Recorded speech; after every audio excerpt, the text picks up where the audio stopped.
So we've begun? Is that the beginning? I was waiting for more sucking sounds, to be honest. Oh, yeah, I'm not really a sucking sound kind of guy. It's just not my repertoire. Not your forte. Mm-mm. No. Well, if you haven't heard this familiar voice before, introduce yourself. Hi, I'm Max Barker, and this is my second time on the podcast. No, I'm actually Dominic D. Tomasso, Dom Tomato.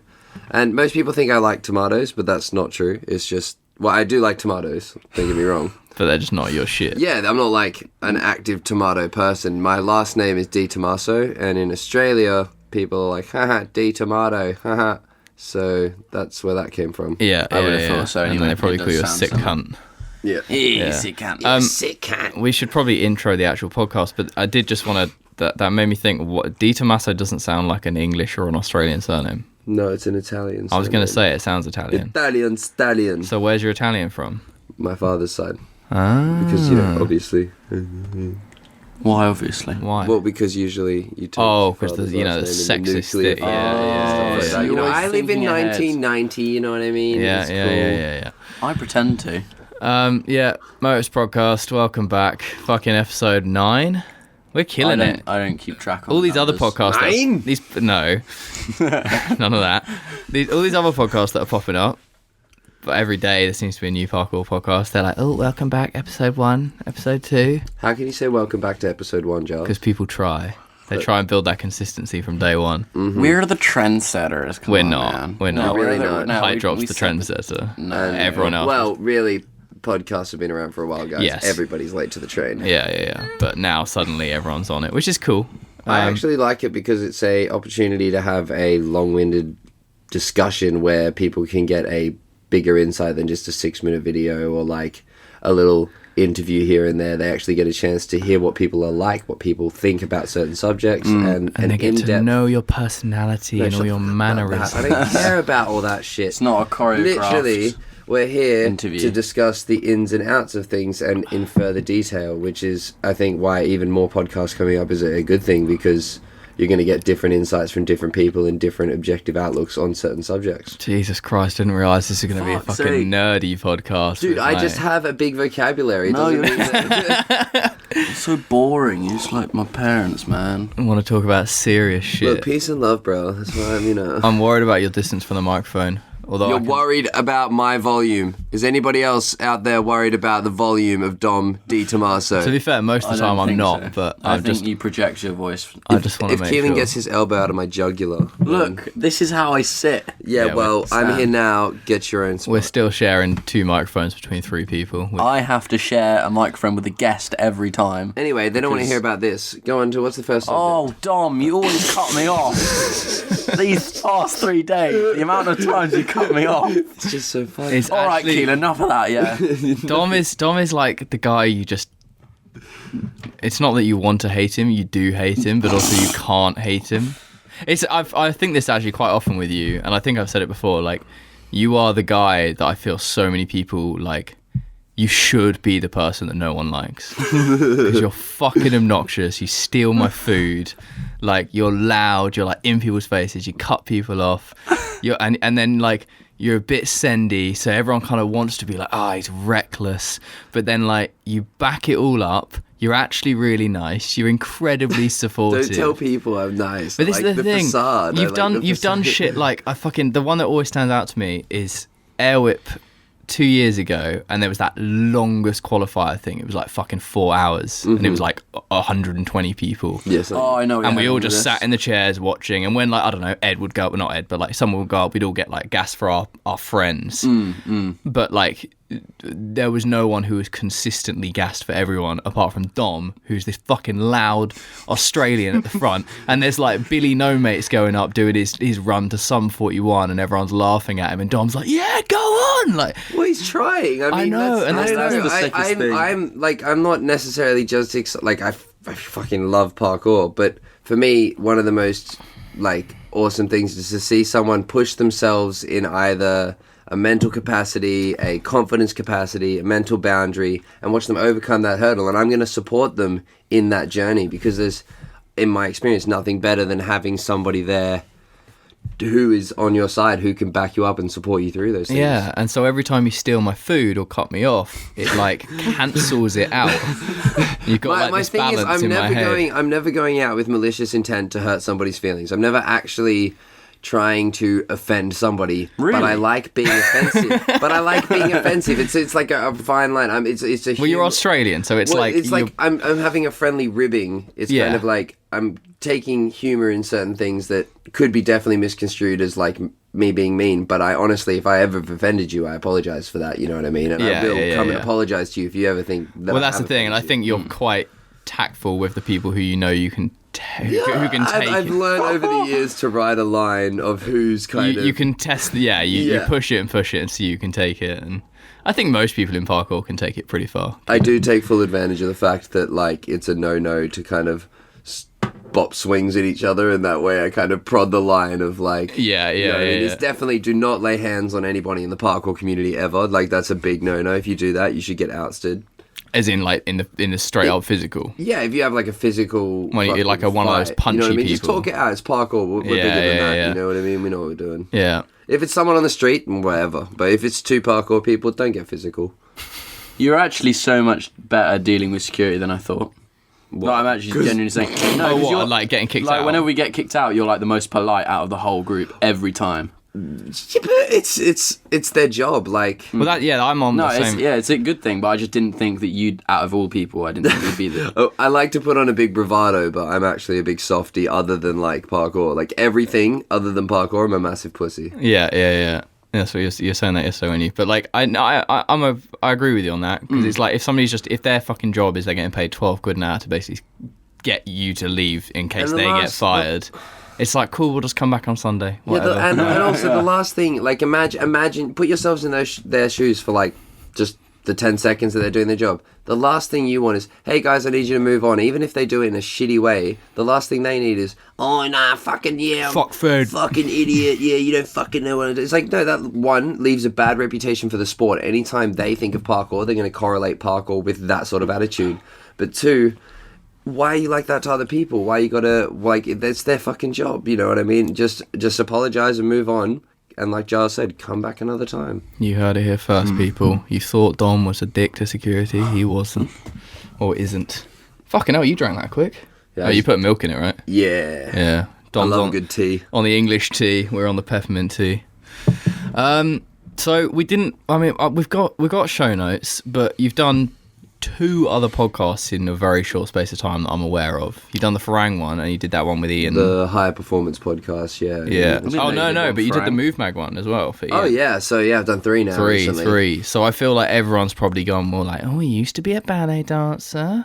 Well, dancing wasn't actually that covered in a lot of them. The big topic is garbage. Everyone wants to know, like, oh, you're a garbage man. You did that for so long. Really? But, like, before that, there's so much that just basically made me resilient as shit. Like, because, you know, you'd hurt yourself at training the one day and then have to wake up at 4 a.m. and go to work and run you're 12K. Doing single leg pistol squat. Oh, wait, garbage man. Yeah. Yeah. Oh, okay. Yeah. But I forgot that it's quite physical. When I, like... Did anyone talk about your hand getting mashed up? Briefly with Jason on the hardcore parkour podcast. Yeah, the Farang one. You guys should definitely check it out. You can't take the piss out of your own. I wasn't. I just can't pronounce it. I think the first thing I said in that podcast is "Welcome to the Parkour Hardcore Podcast." I was like, damn it, I've already ruined this. Nice. But like I think the big thing with I did ice skating from very young age, which a lot of people know as well. Yeah. But then I had this kind of period where I fell out of love with ice skating. I moved to a different state in Australia, and I was having a hard time at school, like just fitting in socially because I'd been accelerated. I'd been accelerated a grade as well, so I was a year younger than everyone in my class. Yeah. He was one of those kids you didn't revise. So you are I'm smart. Yeah. No, but not actually. Yeah. No. You are. But put on the dumb. So then sheets. when I moved, I went to a performing arts high school because my mum thought that would be a better gel for me to kind of outlet my meanness. Yeah.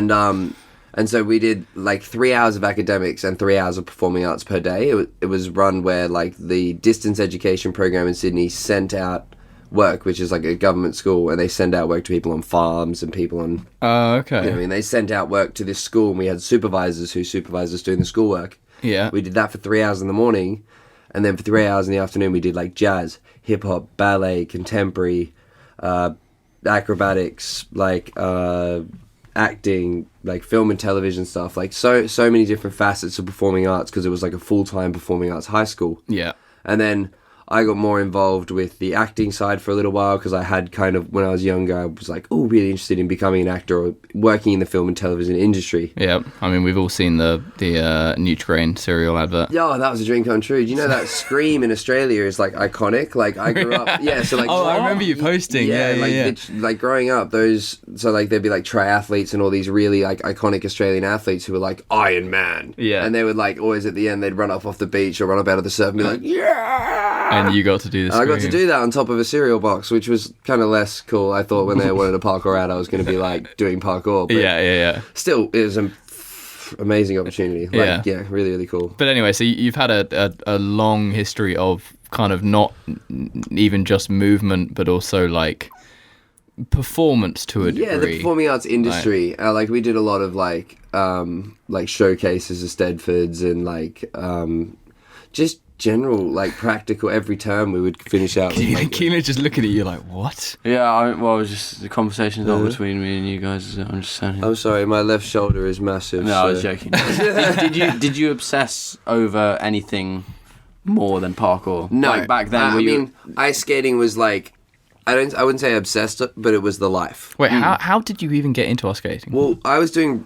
Okay, so I have an older sister. She's a year and a half older than me. Yeah. And she was, like, me and her were just, like, super tight growing up, like, best friends. And is that the one that you sent a message to earlier and went, ugh? Yeah, pretty much. We'd just, like, moan and send ugly photos to each other. It's great. That's what sibling love is. Yeah.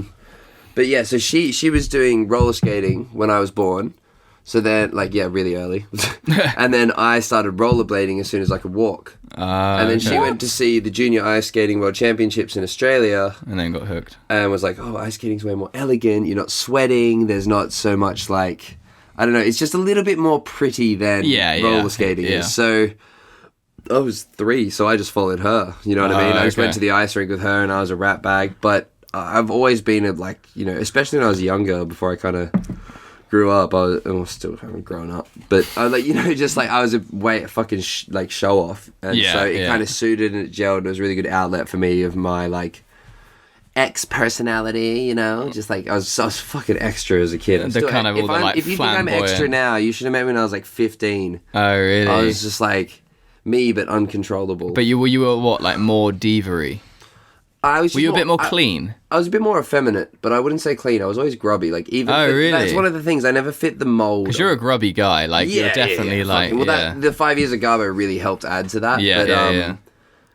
I think I was like, I never quite fit the mold of figure skating. I was never pristine enough. I was never like. But were you that one that probably, if you were doing figure skating now, you'd be the fucking rough, like, ooh, I like it. Like you got the chest hair coming out through your little leotard. Oh my God. I don't know. I went back to watch the national championships like 10 years later, like last year, the end of last year. I went to watch my friend because he's a 2-time Olympian. Oh and wow! He was, like, he was skating in the and obviously he killed it in the Australian Championships. Yeah, but.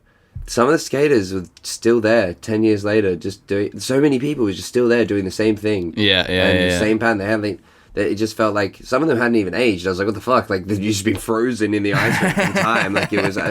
But it's one of those industries that doesn't have. It has like a very kind of a bubble that you can hit. What's that word I'm looking for? Like a ceiling. A ceiling, yeah. A ceiling that you can't, like, you know, there's only so many facets that you can go into. And most of them revolve around you staying in this little bubble of community. Because, I mean, I guess you compete, you maybe do some performance stuff. If you're good, you go to Worlds, you get to the Olympics, you get a few medals, but that doesn't necessarily mean that you make enough income to sustain a living. A lot of them become coaches. And it's not like there's ice skaters doing Nutrigrain boxes, not Nutrigrain adverts. Yeah, it doesn't work like that. It's not a social media sport either, which is where we're very fortunate to be in this industry, which is so new and on the internet. Yeah, it's not. It's been around. It's not so exciting. I mean, it's exciting, but it's not exciting the same way, is it? Is it very skill based? I know it's hard, but like, would you watch someone's run and be like, "Wow, there's so much skill"? Would it be more about the original choreography? The original scoring system when I grew up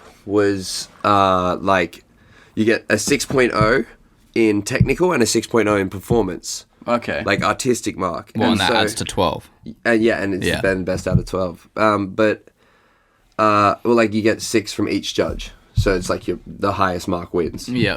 But you can get a maximum of 6. And so I used to get really good marks until the age of like 14 or 15, where they then changed the system, because I was a very good performance skater, but my technical score was always a little weak. Like, pretty much like free running. I'm like, wow, to watch, but if you really think about it, I'm a bit sketchy. Yeah.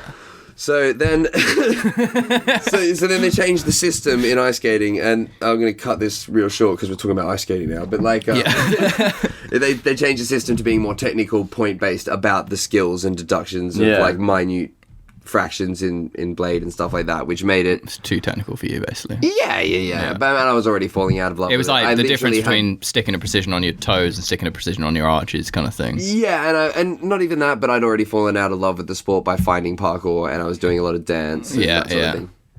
Alright, fuck ice skating, because that's the thing that gets covered all the time. If anyone's wondering why Dom has such strong legs, it's because of that. If you and don't, ankles. Yeah, if you don't multiple already... videos and fucking talks on the conditioning and stuff I did for that. So. Yeah, people have covered that a billion times. Let's talk about the fucking yellow hat.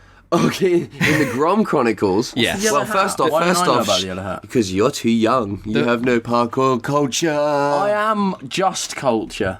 Just Giles is culture. We're all culture. You listening right now? You're we're all culture. part of a culture.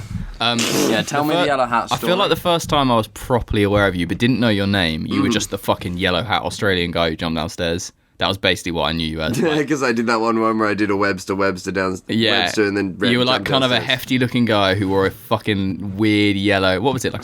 It was a bowler hat with a fucking flower on the front. It wasn't a fedora. No, it was a bowler hat. Oh, really? So what happened is I was working as a garbage man, as we know. Wait, so when did you get a job as a garbage man? When I was 19. 19. My best friend Marks, who was working as a garbage man at the time, not Motus Marks, Master Marks. All go check him out. And it just before you get into this, a garbage man in Australia, is that the same kind of like... I mean, I don't know anyone who works as a garbage man. I feel like it's a fairly kind of like...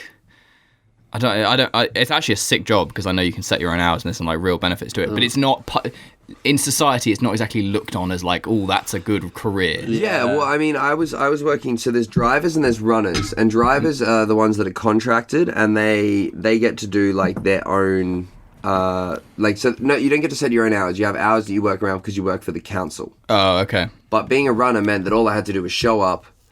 I know the routes, so I run on the back of the trucks and throw the bins in the back. Yeah. And what I would do in the mornings as well is go ahead and set up the streets ahead of time, like pull out all the big ones. But yeah, it's just pretty simple. Like, but it's a good wage in Australia. Yeah. Because you've got like danger pay, hour pay, all that sort of shit. And it was good because it was a contracted job. So if you showed up, you were paid from 5:30 till 1, no matter what. Even if you finished the shift at 9 o'clock. So we used to just belt it. Why? Yeah. Because it's like, that's your hour. That's the hours. But if you finish your job, then you go home. Well, so but like before we get into that, because the thing I find interesting is like, I mean, you have been around for... When did you technically start parkour? 2007. 2007. And you were 15? 15. 15, yeah. Okay. So... But I mean, I feel like you haven't really made I feel like your proper, when you started to make your proper name for yourself, has been in the last 5 years. 5. Yeah. I mean, so in 2010, APK shared a video of mine. Yeah. Like Dom Tomasso 2010. Dominic D Tomasso 2010. And a few people have said to me over the years, like, oh, I started following you back then. Yeah. But then I kind of dropped off the radar because I went with Farang, and then I kind of like had an ankle thing, and that was... It was like when you started to like consistently get across to Europe was when I feel like you started to really pick up. Oh, well, my first traction. opportunity was with For the Love of Movement, and then from there I just started like hammering. Yeah. I was already kind of pushing. I've always been pushing it. It just didn't pop for a long time. Yeah, but so what I mean is like aged, because Keenan's 19, right? Mm-hmm. So when you were 19, you got a job as a garbage man. At that age, were you like, I'm going to get just this job, just to earn money, and parkour is the thing I'm going for? Yeah. Yeah. Yes, I had it in my mind. It wasn't as prevalent as other times. It was what I had at that point is I was partying a lot and I was going out and I was just like, I want routine. I was in like, I just moved out of home and I was just in a bad like neighborhood. And everything wasn't great. So then I was just like, I need routine. I went to the National Gathering, found that I fucking wanted to do parkour again. And I was explaining this to Keelan. Like, I had like a little break because my ankle was sore. Was doing professional. This is after you've already done the kind of stint with Early Days Farang, right? Yes. So the first trip with Farang, came back from that, started partying.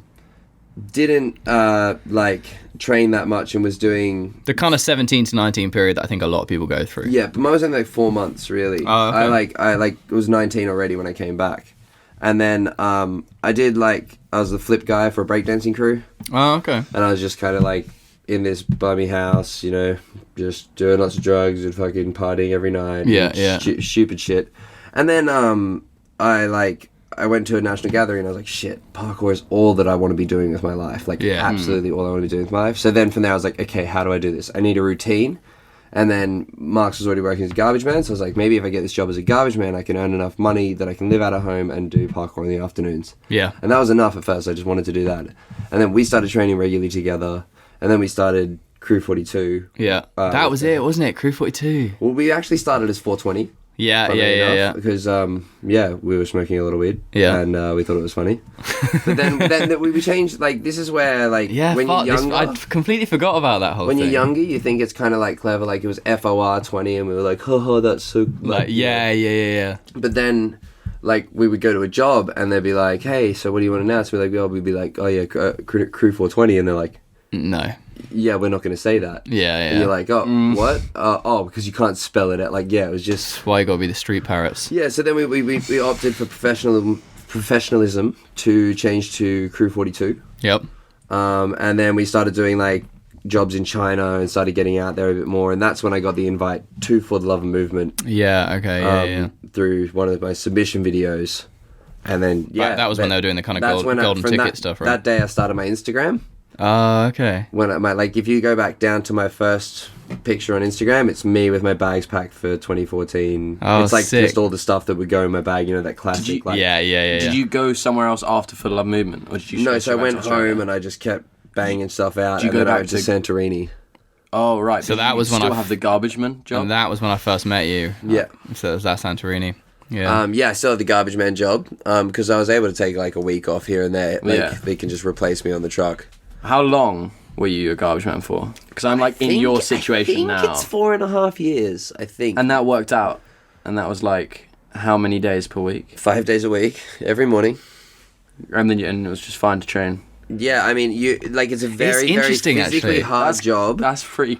I would find that difficult because I'm a pussy. You know that I've got a lot of energy. Yeah, but 5 days a week, I'd be like... I could go out and train, but I'm like tired. How many days are there in a week, Keelan? 7. So how many days would you have at least fully to 2? Train? Oh my god! But 2's not much. But then you're not taking into account like what I'm saying. Yeah, you're saying like 5 is a lot, and then also you've got to take into account. Work out your hours. Use time management. So mine was easy because I had the morning. So obviously I used the afternoon to train. That's the obvious one. If you work night shift, sleep in, train before your shift, and then go to work. Or if you work night shift and you have to finish in the morning, finish work, and you may be ragged as fuck, but go out and have a session anyway. Go out and train, and then go to sleep. Were you already pumping out social media stuff? That's what I'm saying. Was Instagram? As soon as I started Instagram, I treated it like a job. So it's like... Yeah. Like, and that's what it should be. If you wanna make it on social media per se, like if you want to make a career or you want to make money on social media, you should be treating it like a job way before you're making money on it. Yeah, because you can't go like from day one. If you look, it's literally every single day of that I've been on, I've posted, and now I post twice a day if I have the content for it. Yeah. Like, it's a job, and you can't rack up to 100k and then go, cool, then I'm going to start getting the work, and that's when I'm going to start putting the work in. But funnily enough, though, it's not actually a job. Like, you're not earning money by doing that. No, This is just how you build yourself a reputation and a brand. You have to treat it like a job. Well, and it's how you build yourself a fucking... But you can't say, I post on Instagram every day, I've got a job. I'm an influencer, yeah. Yeah, no, that's not how it works. There's so many other But it's how you have to treat... I mean, it's good... The mindset you have to have for it is that this is my job. This is my work. This is how I'm going to achieve, is by getting this ahead. It is interesting, actually, because, I mean, Keelan is the one in the room who is 19, but... I'm sure there's loads of people listening to this who are it's that when you leave school and everyone who does parkour is now like it seems attainable to them, and everyone's like, I want to get a job, but I'm like scared to take up my time and things. And then sorry, Dom's just licking Keelan's elbow. Shh, he does very really distracting. Weird shit to me all the time. Please help with someone.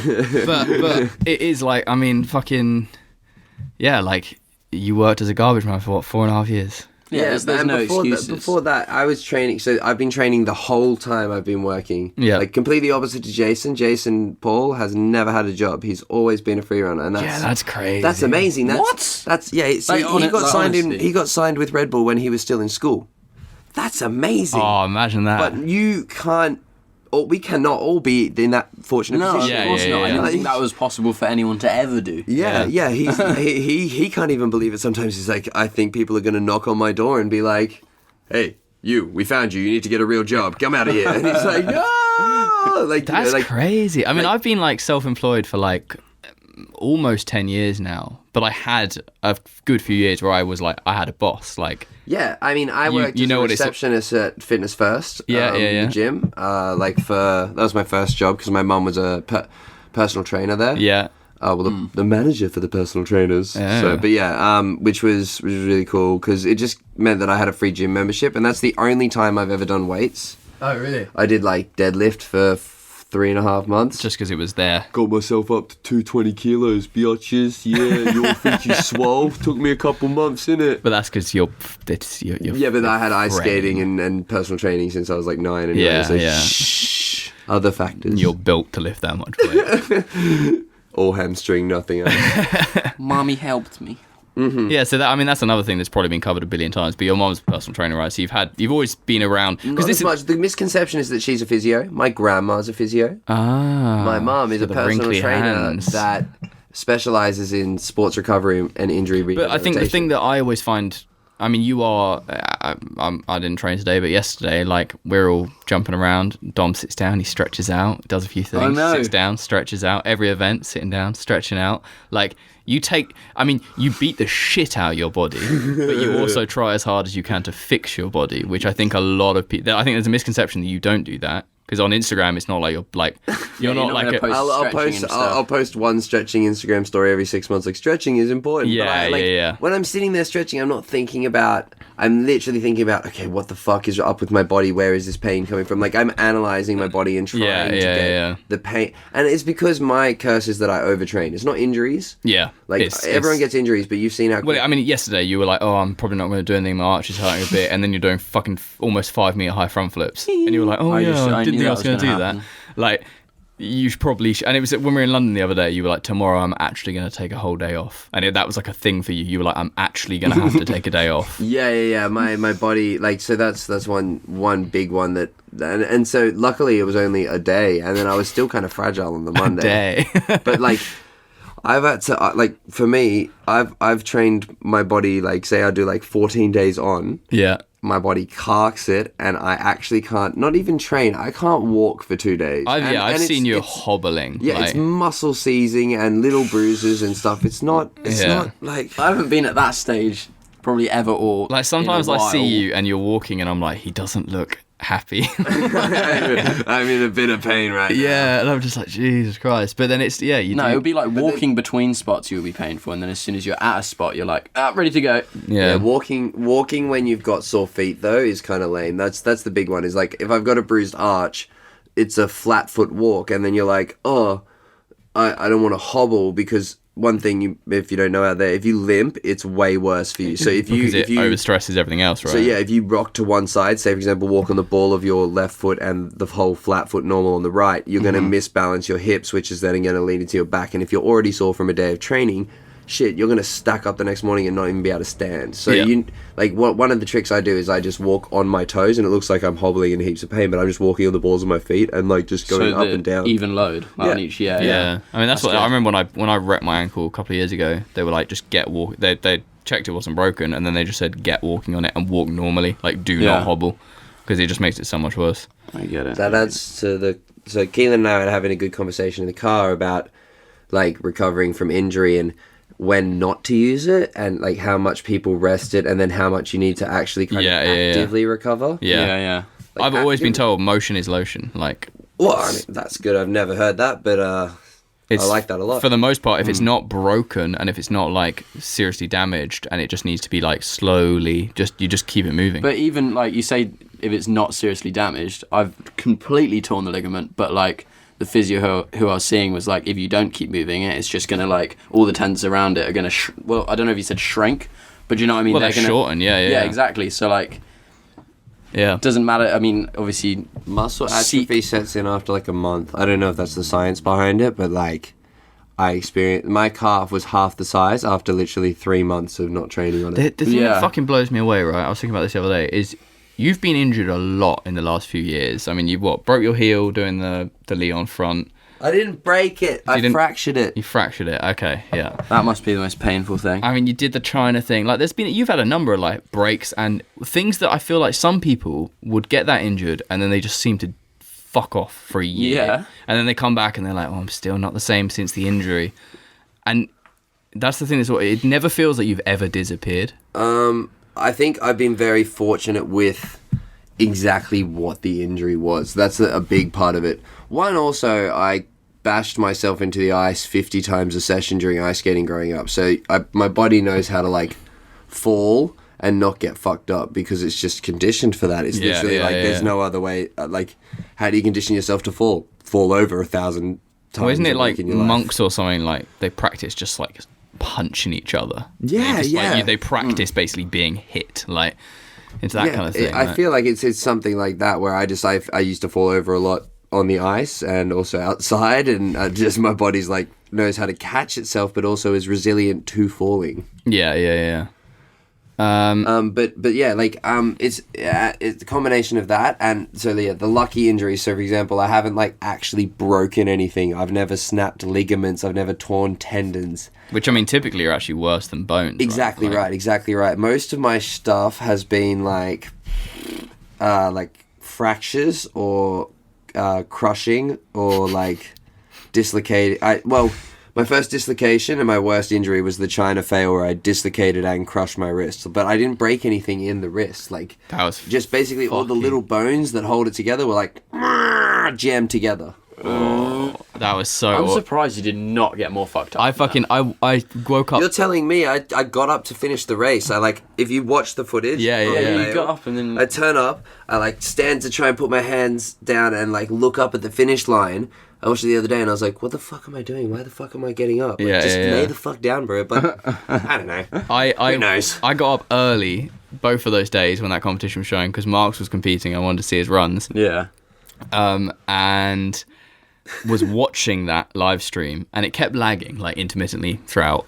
And Dom, you'd already done one speed like run, I think, and then it was the second one and he's coming down and he's going so fucking fast and it was already looking like pretty evident that he was going to win this thing. And I took out the first round by 9 seconds. Yeah.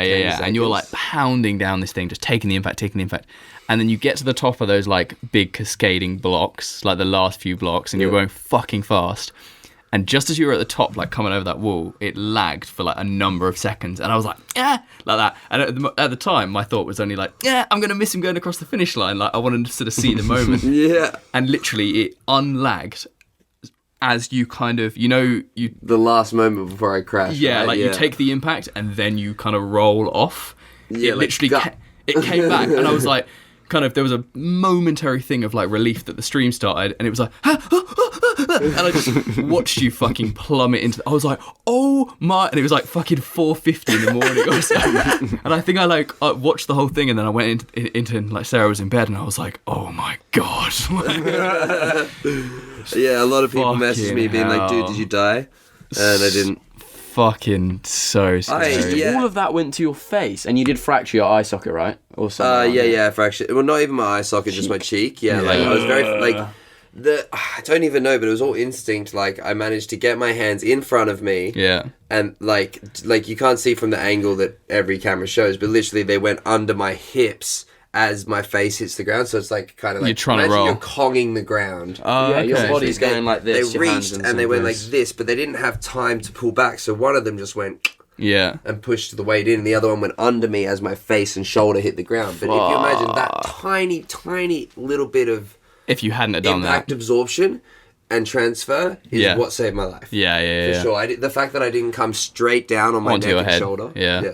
It's a savage thing is that, like, I mean, that course was fucked. Just the height, like. Sorry about that too. Yeah, I designed that course. But it was the fact that you basically missed the corner. Like, just throwing things around the office. Sorry, mate. Sorry. Got excited. You essentially missed the only corner that could have broken that fall, and you glanced it. Okay. There's a really quick, 5-minute story that goes into this whole thing. So, they took me to China, and that part that I fell off, they were like, hey, we want you to design a free running course and a parkour speed course here. Yeah. And I was like, easy. So I kind of sketched up some designs for that. We go to the location, and they're like, okay, so we got to go up all these escalators to the top of the stairs. The giant staircase. I'm like, oh, that's cool, scenic. We get to the top of the stairs. It's so foggy that you cannot see more than 20 stairs in front of you. And this thing is like 1,200 stairs. Yeah. And I'm like, oh, that's cool, yeah. And they're like, so we want a course that starts up here and goes all the way down the mountain, all the way down the stairs. And China's fucking crazy. And I'm like, okay. And we keep walking down the stairs. Oh, and you just then wait. I start realizing, this is a Yeah. behemoth of a course. Yeah. And then I'm like, how am I going to fucking design just drops? Because the stairs are steep as well, so there's very little, unless they build up on the stairs a lot. to design forwards, then every part you design forwards, you're designing a more difficult drop. So that's why I kind of had to tadpole and pole slide and add a slide and all that stuff so that the people would survive. And so, then the course designs came out online. Everyone was sharing them around. My Facebook group in Sydney was like, yo, this course is crazy. This is ridiculous. And I'm like, yeah, I designed it. Somebody is going to die. I guarantee you with all of my gusto, somebody is going to fall off that course and fall down the mountain. And then we did the first comp. And I qualified, and then we did the whole run down the mountain. I came first, so then I was last in the. So you were the last one who could have fallen off. Well, basically, I got to the top, and I was the last one to go in the last round, and nobody else had fallen. And I was like, "What? You're gonna make me a liar?" And so I just fucking the man of my word, If anyone else at that comp had taken the same fall. Oh no, they wouldn't have been returning to parkour. Yeah, you don't. It's not like you're fucking a Superman, but you can take a hit harder than anyone. Yeah, maybe Eric. I don't know what it is. So I'd say take a hit and not make it a massive deal out of it. Yeah. So, obviously you weren't chill. Probably inside you were like, oh fuck's sake. I don't know. Because of the adrenaline, the situation, and also I actually know that I fucked up. I remember losing focus and then falling. It was a moment, but I felt like a whole bunch of thoughts going through my head. Oh, look, there's the lights. I'm doing really well. You're that close to finish. What did go wrong? I mean, you can see the video. I really don't understand. This is the other part that I didn't get to in that story. So the part that we get, I get there on the competition day. Yeah.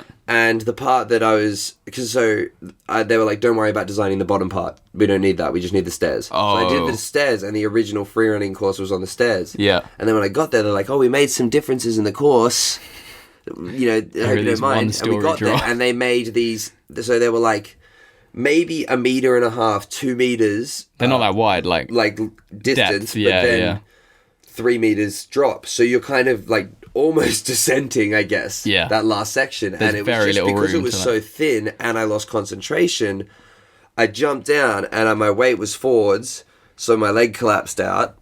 And so instead of I just reversed to try and catch it, but then I just fucking fell. Span. It was too steep for me to do anything. It was just started looking like a trek until you hit the ground. 360. It was nearly really cool, but then you started picking up a lot of It's speed. almost like the fucking flip you do in the Nutrigrain advert. The one that's a 360 precision to front, full pre-stride out. Well, yeah, because you do a 360, then suddenly your momentum just going over your head. Yeah, they really didn't kind of. I tried to talk to them about continuity in the Nutrigrain ad, but they weren't on it. They were just like, no, we've got this idea. There's a cork, a front flip, and a stride or something. Yeah, or but whatever it is. It's somehow into same, one move. Yeah. They're like, no one will know. No one will know. Not nice. So something I was thinking about the other day was, you are obviously known as the front flip guy. Thankfully, you're far more diverse than that. But there was a period, I think, where it was my biggest fear.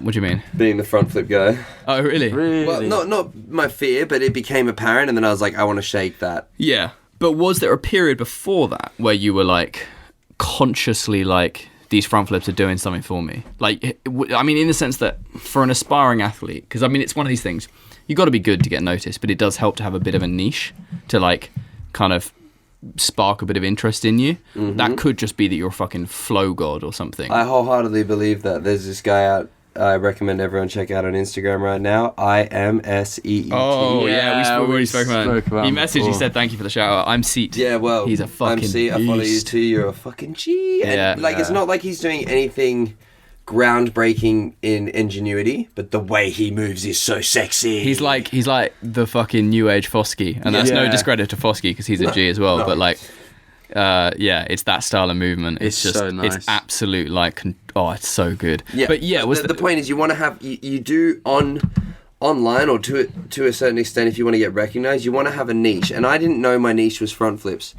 so you didn't like I those. had no idea until I went to For the Love of Movement, and I did this big. I did a reasonable one. Wait, this in the is gym. the first 2000. The first time I went to For the Love of Movement. Yeah. Like I kind of knew I could do decent front flips. Yeah. Right? I was like, But that's you- one of my cool things. But But didn't not, know people would be like, "Whoa, front flips off tall things," but that was. I feel like that's kind of an old thing. Do you know what I mean? Like height drops and It's an everything. old school thing. It's an in a old school way, thing, yeah. but you brought that into the love Taken- movement and made it kind of cool. Like, Yeah, well, I did this like stride into this one that I would say is probably like 2.5 meters over a rail, like 2.5 meters takeoff over a rail onto Two and a like half, mate, bloody hell. yeah, exactly. It's nothing, nothing. But Still very big. well, I'm falling over. But then all the Russian guys came up to me like Stas, Vova, all these people that I'd seen online for years who I like somewhat idolized. Yeah. And they were like, "You're crazy, bro. What the fuck you do this front flip? What do you do? It's concrete. What a crazy guy." I'm like, whoa. That's when he was like proper Russian. Yeah, well, I mean, all of them. And then, like, Yeah, it was yeah. literally like a flood of them, and I was like, what the fuck? Like, these guys are the craziest of the crazy, and they're calling my front flip crazy. Wait till they see what I have planned on Sunday with Jesse. And Yeah. then Jesse Peveril pussied out on doing the drop. I did the front flip. It got a lot of attention. Oh, really? what one's that? Have you ever... 2014, I vaguely Ampy kind of- Sound, yeah. 4. You have to type in 4, and then The Love of Movement, like, not TOLM. I vaguely Oh, remember is this the one in some like the summer one? Yeah. Yeah. Yeah, yeah. I've seen Yeah, this one yeah. before. And so then I was like, okay, front flips are a thing. Like I can do because what happened was I watched videos overseas, and because I'm a big guy and when I stretch out in a full dive, my front flips, like even now people are like, oh, that's like a 14-foot front flip. I'm like, that was like a 25-foot front flip. Like my perception is so warped with my size, and people think I'm really tall, but it's just because I have long limbs. Yeah, yeah. Yeah, wait, how tall are you? I'm Actually, only 6 foot. So you're about stand up Keelan? Oh, so you are a bit taller than Keelan. Yeah, but you're only 6 foot. Yeah. Not much Yeah. taller though. Yeah, yeah. But so there was never. I mean, I just thought everyone could do big front flips because of all the cool filming and all the angles, and it's sometimes just a the fish eye. Storm Freerun used mats in their videos, and I didn't Hey. know about that, and I'm very butthurt. Tricked you into doing They big tricked front me. flips. Everyone tricked me. You know, there's one shot. that's why you started, isn't it? Yeah, honestly, like I just You were like, thought, Blue's a fucking god. I've got to level up to him. well, like Daniel the Backer as well. There's this shot in his 07 show where it's definitely onto mats because he cuts the Yeah, landing yeah, and yeah. rolls out. But I was like, I kind of was like, but it's Danny. Maybe he did it. Maybe he just did it. Maybe he prayed and then he just did it onto concrete off Yeah. like a 2-story building. It's the one in Storm Origins where Blue front flips off the top of the car park, and if you go up I thought there, that was real. it's like 3 stories. Oh, please do it. And I honestly think it's too big for Dom. Really? From memory, it's stupid. Let's big. go there and maybe do it. That would be fun as shit. It like But it looks fucked. It looks fucked. it's so Behind fun, the and that jump. was, I mean, shit. But I believed it. I believed it, and I was happy to believe it. Yeah, yeah, yeah. Because then when I came overseas and did big fronts, everyone was like, "What are you doing?" And I'm like, People don't do this. We just green screen And I it. was like, "You don't do just what?" Like The thing I love about Origins is the front flips are fake, but the fire is real. Like the cork over the fence on fire, so Yeah, I real. know. yeah, like, But so, I mean, I feel like 2014 was like, as you said, almost kind of the start of the front flip wave in a way. Like the big for me, yeah, it definitely was, because then once I recognized that was a notable trait, I knuckled down on it. I was like, so there was a conscious decision of like, that was I mean, I made the hashtag Front Flip Friday in 2016. what was it, Gainer Thursday? Gainer Saturday. Fucking hell. The alliteration on that. Yes. But so there was a conscious decision, but it wasn't like, oh, I'm going to do these because I can't do them, but they're going to get me views. No, I love front flips. Don't get me wrong. I love watching people do front flips. I did a big front flip with Southo Bruman today. Like, I am for the front flip life. It's not even like, I'm just passionate about it. But then it happened to also be very sellable to not only parkour people, because they respect, like... But it's such an easy to comprehend move. Yeah, like if you've never done parkour and you see me front flip off a roof, you're like, what the fuck just happened? Yeah. Compared to, like, I don't know, fucking... It's like a full in back out. A full in back out is an easy comparison. People are like, that was crazy, but I don't get it. Yeah. But, like, they would think it's the same amount a front of is like level. the average person can do a front flip on the trampoline, and therefore they're like, whoa. Like, yeah, but also the height value makes it so it's like, I wouldn't jump off 3 meters, let alone 6. Yeah. So... Fair play. So that was whole happy accident. I just thought everybody could do that, and then realized they couldn't. So then I consciously pushed that facet. So Claudio Voicu, who did the green screening of the crash mats, basically well done. Done. He's the reason Dom does front flips. And Danny. Yeah. I mean, Danny's the reason many people do everything. So yeah, pretty much. Danny for life. What a man. I mean, we got more topics that we could go on to. We're already at 45 minutes. We have got to do Music Minute. I said 2-hour podcast. 2-hour podcast. 2 hours. I mean, so I personally... Music Minute. Yeah, you're fucked, aren't you? Underprepared, or you're right? But it has to be like, I can just show marks off. Yeah, my G, go on. All right, anyway. What have I got? Being sponsored. Being sponsored by an unhealthy drink. Well... This is more as a question because I drink the occasional Red Bull. Yeah, so I mean, Red Bull has a reputation for being an unhealthy drink. Yep. But one thing that's very interesting right now is they've just released a whole new range of products. that are like great mixes. The ginger beer. Banging actually. Yeah, so all of these products that they've just released, one went through a full 6-month process check so that they got recyclable 100% approved. Oh, really? Sick. And none of them have caffeine in them. They're just refreshing beverages. We did a whole thing on it when I went to the Athlete Summit. Yeah. And I was like really impressed because basically they're now taking steps to say, hey, we're an energy drink for these people, but we also want to be a company that provides a really nice drink that comes from the right places. So they're taking steps in the right direction. One. Sick. But two, I don't really give a shit because I drink Red Bull and I always drink Red Bull. Way before I was sponsored. When I was a garbage man, I was chugging 2 Red Bull a morning. Yeah. It's amazing. It's definitely died down a lot, I think, the controversy of like Red Bull in the community, because I think it's... And people are now comparing like the fig thing to Red Bull. And, I thought that was an interesting... Yeah, it made me think as well. I think we spoke about it on the last one. Like it's the kind of... It's people get so pissed about something, and then once it becomes a standard, you kind of let it. The fear of change. Yeah. And. Oh come on! What are you doing? Oh, we got. Keelan's not talking. We've got a I'm fight. biting my nails. Come on, Keelan. It's the right time you're to running bite my this nails. now. Input.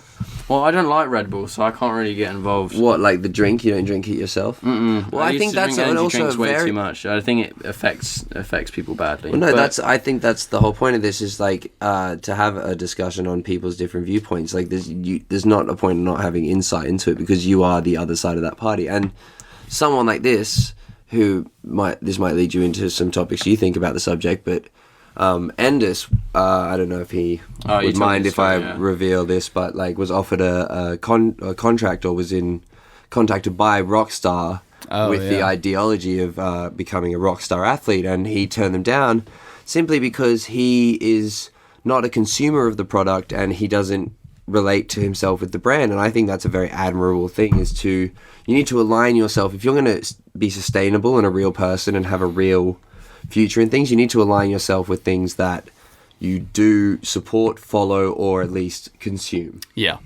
Because in the long run, you can't... Yeah, but it's a hard one because I feel like Red Bull I don't know for sure, but they'd probably take care of their athletes and give them like great opportunities to basically do parkour for life.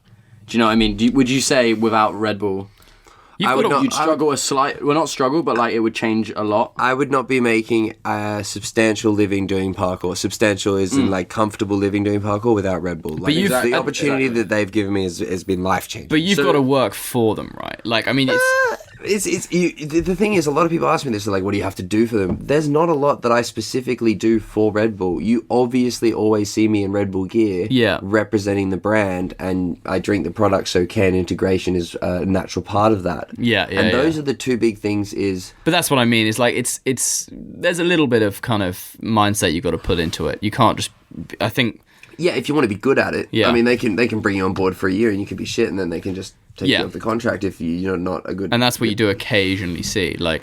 Yeah, I mean, it's not common because they're very, very selective with who their athletes and they pick, and I think they do that so that they can, one, trust the athlete to give a good performance from their end, but two, so that they can then give their full support and not have to worry about brand image and that sort of thing, because they're a global brand, so one little hiccup down the line, like, it doesn't affect them from becoming a conglomerate, but it still affects the brand. Yeah, I feel like they have some people who I really don't know well who are on Red Bull. Some people. I know you and Jason. What, in parkour? Yeah. So they've got Titarenko right now, which I think is a very valid choice. I didn't actually know that it was on. Yeah, he's a very recent, and I think they've stopped making such public announcements. Yeah, it used to be much more of a, like when they put DK on, it was like, oh my god, DK's a Red Bull athlete, like blue shorts. Yeah. DK's definitely still. I reckon he's one of the hardest working athletes for them as far as brand representation. You never see DK without 2 armbands, a whole fucking tracksuit, and a backpack. Like, the guy is... And he drinks about 19 a day. Yeah, he's a dedicated Red Bull athlete, and he's integrated himself socially with other Red Bull athletes in multiple facets that he's interested in. Like, he's fucking sick when it comes to working with the brand. But yeah, Blue Shorts got added, but it was way less of like a... Well, even when I got added, my athlete manager at the time was like, there's not going to be any kind of official announcement from our end. Yeah. We're just going to, integrate you into our social media and blah, blah, blah, blah, blah. And you can do an announcement if you want. Yeah. But we're trying now with that, I mean, this is what they say at the time, we're trying now to make it a more kind of natural... Like, that's the whole thing, is they came, when I went into meetings with them, they're like... We love what you're doing, and we don't want to change that in any way. We don't want to break the mold. And then they were like, we don't want to have to come to you with jobs. We don't want, Red Bull's not coming to me every month going, hey, do you want to do this shoot? Hey, do you want to do this job? Because they know that most of the time that sort of work isn't the sort of work that the athlete's going to be passionate about. What they want is their athletes, and this is what is amazing. And I think if you're ever a client looking to sponsor athletes, you should be looking at the projects that the athletes want to make and are passionate about, and then getting behind that. Yeah. You can't always be in the driver's seat if you're employing talent. So you can be like, yo, Red Bull, I've got this sick idea, let's do this. They can back that. Yeah, well, I've actually got an idea in the works right now. I'm not going to speak too much about it, but the idea is kind of building giant dominoes and doing a Michael video with that. And that was actually from a friend of mine, Ish, who makes clothing. He did the whole write-up, and he's kind of like my creative side on that. And so when the project goes through, he'll be there the whole process. And the cool thing is, with these sort of work, they want me to integrate my friends and my... Well, because they know it's going to get done best. Because they're exactly right. They kind of have enough knowledge in their field now to go, okay, we've experienced what these athletes do and feel like and say. And Well, it's like, I mean, if you hire Stora for something, you're going to want Toby and Sasha filming and editing it, rather than like, oh, we're going to take control of this. Yeah, of course. We want you for your athletic skills, and you're going to film half of it, and then we're going to do the rest, and then we're going to have you doing fucking dumb edit cuts or whatever. Like, you know you're going to get a better product if you let the people who have the vision they're complete it. It's way off topic now as far as if the healthy drink blah blah blah, because I think I covered that in the support what you fucking love what you like, you know what I mean? If you're a part of it, support it. And I will never kind of downplay anybody. What's the word? Disregard, discriminate. Discriminate. I'd never discriminate Shit anyone. Yeah, shit talk for anyone for actually doing that, in a non-joking sense. Obviously, I'll take the piss out of you, but in a non-joking way, people who are doing things to get ahead. Like, for example, Brody and Dylan, like, I couldn't market myself the way that the Bang Energy thing does. Oh, yeah. But they are making a living doing parkour. You cannot discredit how hard they are working and how awesome the shit they are doing. So if they have to work for a company which I wouldn't work for, that doesn't mean shit. Yeah. But I think they fit quite well into that, though. Absolutely. They've got that sort of thing, and you see all the adverts of them because they're twins doing all these things. It seems like they would almost do similar videos. Yeah, well, I mean, they fit to the brand. Exactly what I get at is that if you fit to the brand, represent it. If you don't. That's an important factor. Yeah. And I think also if you're passionate about something and the opportunity hasn't necessarily come along yet, stay passionate. Don't let that, if you think fucking something is cool and no one else does. That's a big one, just staying with it. Stay with it. I mean, obviously, sort of be mindful, but stay with it, and the opportunity will normally come along because there is an audience out there. It's, yeah. Yeah, but even if it's not just an idea, but it's the thing you're doing, stay with it. Like, people come to me and they're like, oh, I haven't become sponsored after 3 years and it's really hard. And you're like, bro, it's 3 years. 3 years is nothing. Do you know that I trained for 9 years before I went to that For the Love movement that we keep referring to? Yeah. I went there and I met Daniel Ilabaka, my movement hero, for the first time. No, it wasn't even that jam. That was year 10 or 11. But at one of the For the Love movements. Yeah. And he was like, yeah, man, you came out of nowhere. And I'm like... I've been training for Australia's weird though. You have such a big community, but it feels like it's not that big. It's not that big, but I mean it's decent. No, but I think there's this weird bubble thing where I think a lot of people are aware of the Australians, but until they start really getting over here, it's. I think you got a lot of good people. Do you know what I mean? There's the general standard of tracer in Australia is quite high because we tend to have an athletic country. Yeah. Literally just the culture. It's Australia, you get out in the sunshine, it's you healthy, do sports, healthy. So even if you're a nerdy, weedy dude, once you get to parkour and you're in the sunshine, you're having fun, then you're going to be less. You're going to be more athletic. Yeah. That's sick. That's so good. I'll get down there. But it's also really one of the things that stands out to my community, personally, is how open and warming and friendly, inviting it is. Yeah. We're always getting new people out to train. Oh, really? Sick. Yeah. That's sick. Actually, in the Australian sort of communities, is there this desire to? Because the thing I've always noticed about the Australian and Asian communities is you guys have the kind of close connections with Singapore and Thailand and things. So you guys do a lot of travel within those areas, and then we do a lot of travel within kind of Europe. I think a lot of Europeans want to get over to Asia and Australia less so for the parkour, more so. Well, I mean, the parkour definitely is a factor, but more so because it's exotic. Yeah, is there the other side of the world? Yeah, is there a big Australian drive to get to Europe for the parkour scene? From the parkour scene itself, fuck yeah. I mean, from my generation anyway, we just lived through the videos, so it's oh my god, my mates always message me, I can't believe the stuff you're doing in these places, because we would sit there watching videos together. And now you're there, yeah. It's places like London, seeing IMAX for the first time.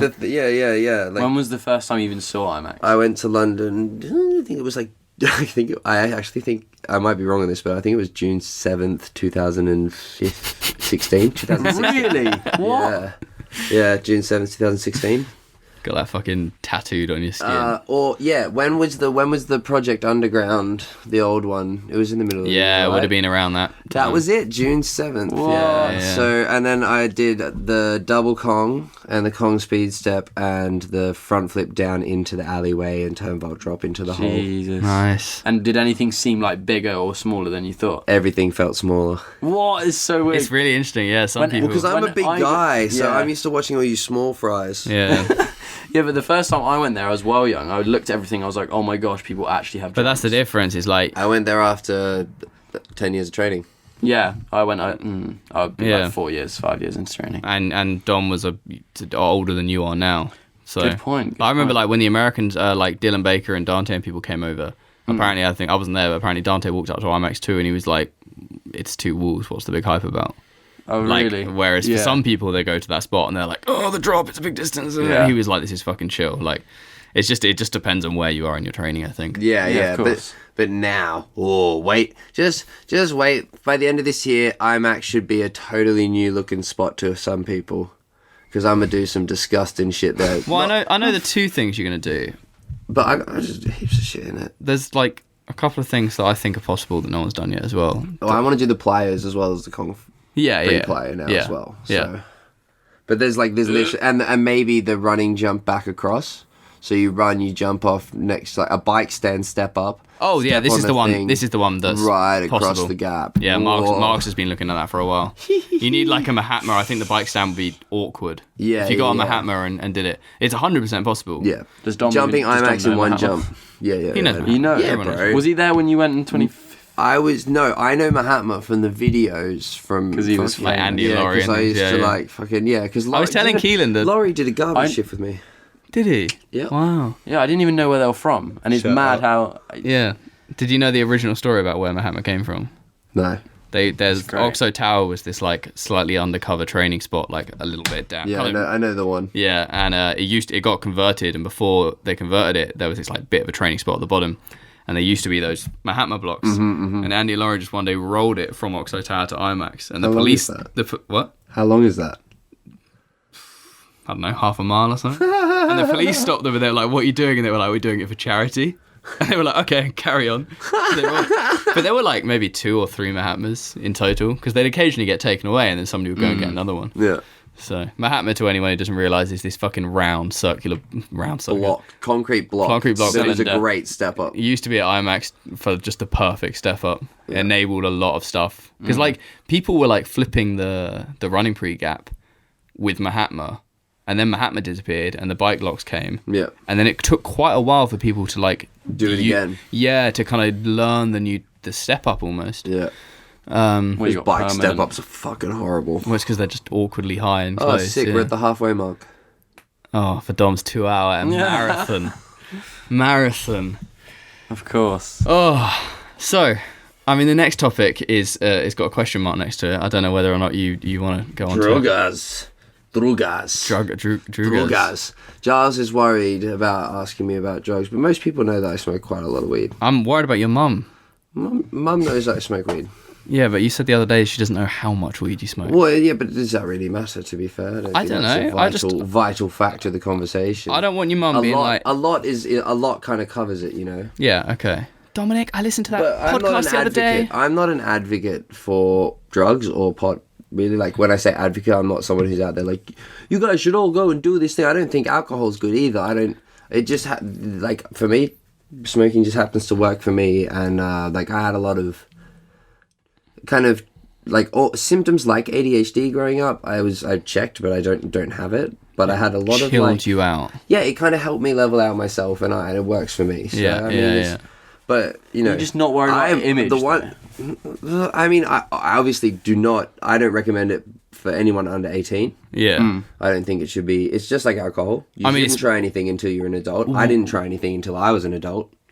Like I literally didn't drink Really? or smoke or do Is that anything because until of I was 18. Because of the background of My family just was very like, they didn't drink with dinner or anything like that. And Yeah, yeah. I was a very sporty upbringing, and that's why I'm such a sporty person. Yeah. is because of that. But like, yeah, I think you in this life, you got to figure out what works for you and what does and doesn't, and you shouldn't, as a kid growing up, you shouldn't be doing shit that affects your brain, especially. Well, I mean, that's the kind of one of those undeniable things. Is you get these like 15-year-olds fucking smoking shitloads of weed, and they're like, yeah, right, and It's it, fine. in a few years' time, they're going to be like, oh, when your brain is, It's maybe not, but the chances are you will. So yeah, it is the brain why not development just stage, Wait a bit. You know what I mean? or moderation. Like, But so no, if- even I'm not even saying moderation for underage. Fuck it, if you're underage, don't bother. There's way better shit going on. Then when you get to Sensible, 18, Dom, sensible. Then hit it hard. then you can no, don't hit it hard. But try. You're able to then, as an adult, make cognitive functional decisions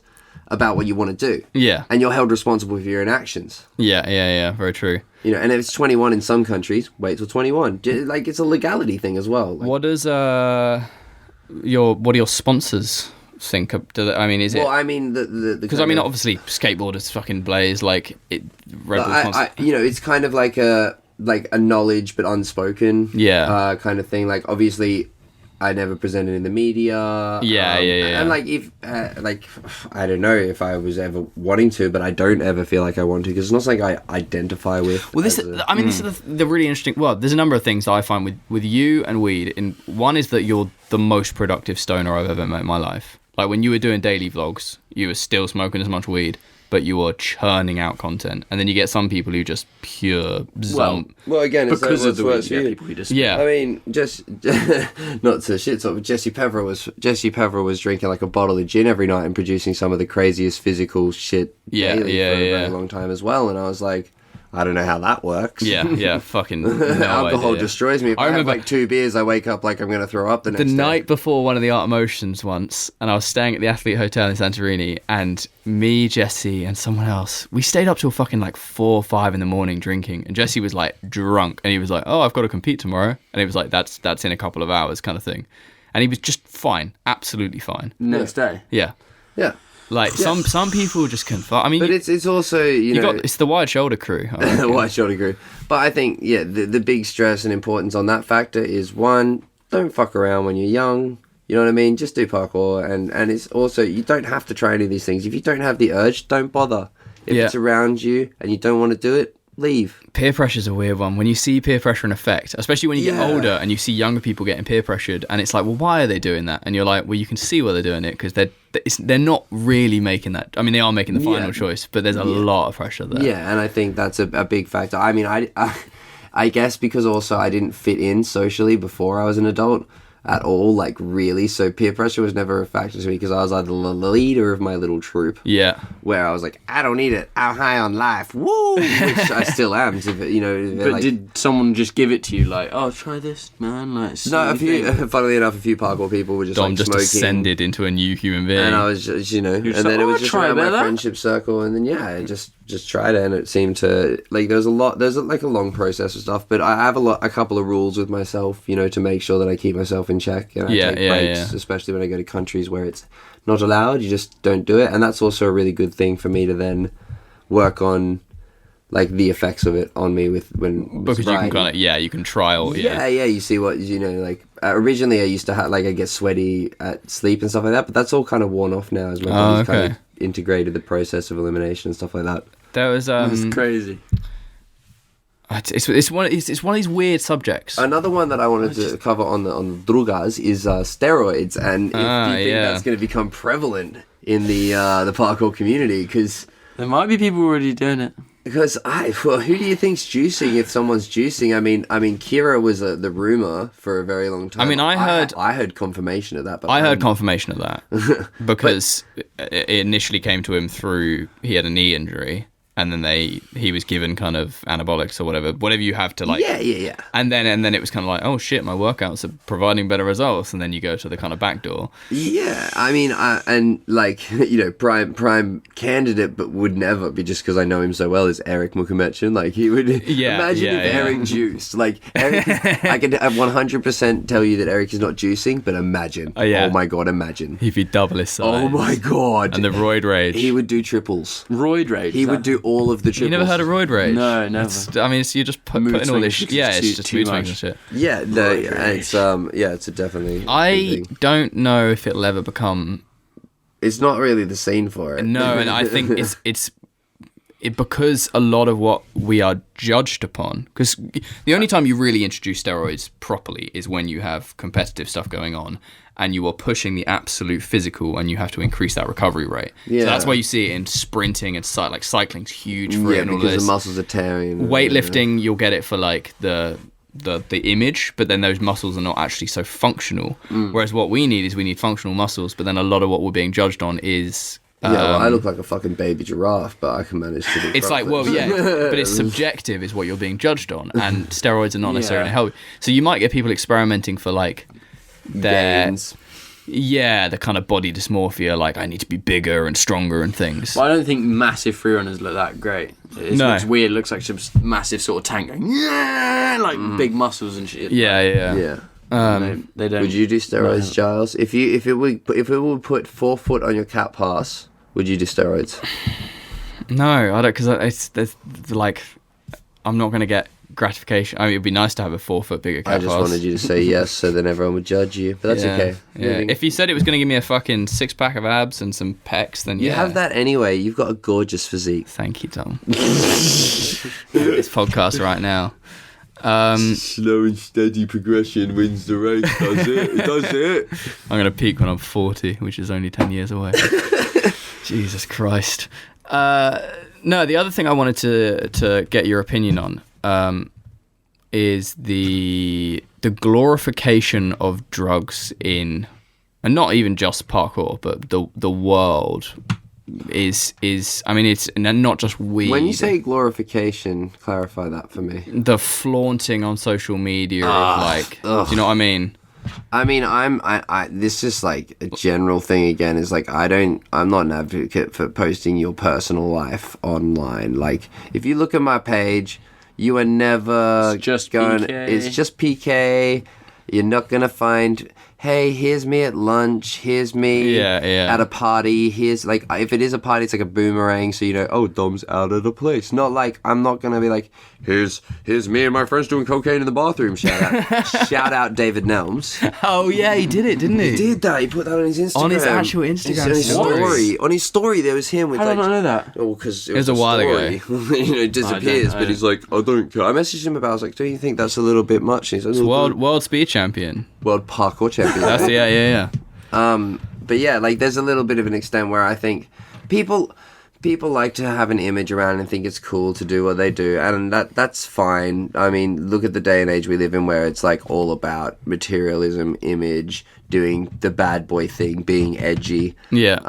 Like, I just don't. I just find it weird. Like, it's such odd behavior. The one comparison I always make, because I mean, I've had some personal experiences with people sending me way too many Snapchats of them getting high and smoking weed. Mm-hmm. And if I was doing the exact same thing every time I cracked open a beer... Don't do that to me, please. Yeah, but it's like, if I was just like drinking a beer and being like, hey, drinking a fucking Budweiser, well, like, you look like a off. fucking melt. And it's like, is it just because weed's illegal? Or is it just because it's got this kind of... And then, I mean... No, it depends, though. It depends. If it's my mate and I've got a camaraderie with him... about we hang out, and when we hang out we blaze a joint, and he sends me a picture like, hey man, missing you, and he smokes a joint, that's different. But if someone it's the posing, or like posting it to a public forum, or being like, yeah, I mean, there's just so much stupid shit, and it does stem from that whole just, you know, rapper consumerism. And now we're getting the fucking, like, I mean, the really scary ones, the kind of opiates and Xanax and everything like that is now people actually flaunt, and it's like, Jesus Christ. Don't be doing that, guys. Don't be doing that shit. I mean, like, everything in moderation. Try what you want with your life. I'm not going to tell you do what you do, but just don't be stupid. Like, be smart about these things. You've got to think about what your biggest passion is in drugs. Unless that's your biggest passion. Is your biggest passion drugs? Yeah, biggest passion. That's why it's the but most... it's the same. Anything in life, I feel like if you... I feel like there should be some really, like, concise phrase for this, but I feel like if you think something is cool, what do I mean? Not. There's a Simpsons episode where basically Marge is like, I'm the cool mom, and then, like, by saying that you instantly negate the fact that it's cool. Yeah, it's like don't try and be cool. No, because what is cool? Exactly. It isn't cool, basically. What other people think of you, like, if you can't just be cool. But fuck cool, man. This is one of these things that moral coding and society has taught us at the same point, is to be cool. What the fuck is cool? Cool is like a subjective, objective. And it changes from culture to culture as well. Yeah. So just be yourself, and don't worry if that's like cool or not. And I think also, like, if this is like, you know, a lot, like you're saying, like, people consider me to be a nice guy. Because I'm not going out, like, go out with the intent not to hurt other people, and you know what I mean? You know, you just got to go about your day not being fake and not projecting, like, and just being kind of pure. Yeah, like, not even pure, just yourself. Yeah. You know what I mean? And if that means you post something, like, that's the thing, I don't judge David for what he does, because that's him. It's David to a core. It's David Nelms' thing to a core. If he wants to post him doing drugs online, that's fine. I don't think it's tasteful. Yeah. But I'm also not him, so it's his life, you know what I mean? Do what you want to do. Yeah. Very true. But I think this is just a general society thing, is that, like, the the materialism factor. Like, look how much money I have. Look, I can afford these fancy things. Look how much I party. Because party is a big one. You want to show the world that you're having fun. That's a crazy. The partying one I always find. I fucking hate partying. Yeah, I love the right party. Like, and I'm so thankful for parkour because it basically means that because of like competitions and events, you get kind of a handful of potentially sick after parties, and they're so much better than the shitty house parties you go to at school or whatever. There is not a single party I've been to outside of parkour that has matched sort of some of the hectic shit that's gone on at a Santorini after party or something like that. Like, and you're surrounded by like your best friends as well. But the best parties, I think, were the ones that we've had in like Team Catalyst or Nova City gyms. And well, they're not even parties. No, but everyone's like, together and you're like kind of drinking, but everyone's kind of just going mad on the just fun social times. Sprung floor as well. So you're still kind of like training, but you're just before you younger listeners out there as well. Having a good time doesn't necessarily just mean drinking with your friends. Having a good night, for me, I used to stay up and sneak out to the local chicken shop, and then we go to the park and we try flips. That was a good night out with Tom. Amazing. We used to fucking go around. That's actually what I did. We used to go. We used to go around this area and fucking prank call people from phone booths that don't exist anymore. Climb lampposts. We fucking broke into the top of our school and signed our names in like the clock tower and stuff. What? We used to do weird. This is kind of night missions before like night missions were things. Yeah. But we used to just do knockdown ginger. Did you? I never really did knock that. And run. Did you used to do that? Mm-hmm. Well, I never actually participated because I thought, well, that's real. I'm really empathetic to strangers and a cunt to my friends. I can relate to that. I think I'm not very good at like being a dick to people I don't know. Yeah, like it's such a bad thing, but it's just amazing being chased. Oh really? Yeah. Dom, you look sleepy. No, I was just thinking I didn't want to cut Keelan off again, so I bowed my head. Oh, okay. Yeah, you're good at that. Shut the fuck up. It's fine if you're good at it. Hey, and you love it. Carry on doing it. Keelan. He's good at it. He loves it. I'm Keelan. What? Keelan, I'm talking. just a witness to this chaos. I think the other thing that I was just thinking about on the whole drugs topic is like, I think I grew up fairly sheltered to a degree. Oh, absolutely, me too. Especially living in this area and kind of, and in the same way as you, like, also don't do this until you're old, and finding out that kind of, I don't know, musicians that I liked, like, smoke weed and things when I was like a young teenager. I was kind of like, oh no, or like, oh they smoke. I was also very. Do you know what I mean? That sort of stuff, yeah. And there's probably people listening to this who've never met Dom and are like, no, he's not. No, it was. I think it was people who train. Weirdly, it was when I saw cock parkour. Oh yeah, and people like all the London guys, and I was like, what? They're like smoking weed, and because I wasn't around that sort of stuff. Yeah. And I it wasn't that I was like, that's really cool. I kind of was like, I'm almost nearly like scared of that group of people now. Yeah. Because I was never around that sort of thing. Yeah, and it's weird because I think as you grow up, you realise that it's everywhere. It's such a normal thing. But it's also, you have to understand, like, if you don't want to be a part of it, don't be a part of it. Don't be a part of it. But you can also, like, ask those people, like, hey man, if we're going to hang out, do you mind not doing it with me? And those people, if they're real people, if they're real good friends, they'll be like, that's cool, or I'm going to go away for 10 minutes, you know what I mean? Like, you can deal with any situation. You shouldn't be intimidated by the fact that people do anything. Like, I often have conversations with those drunken homeless guys who walk up and, like,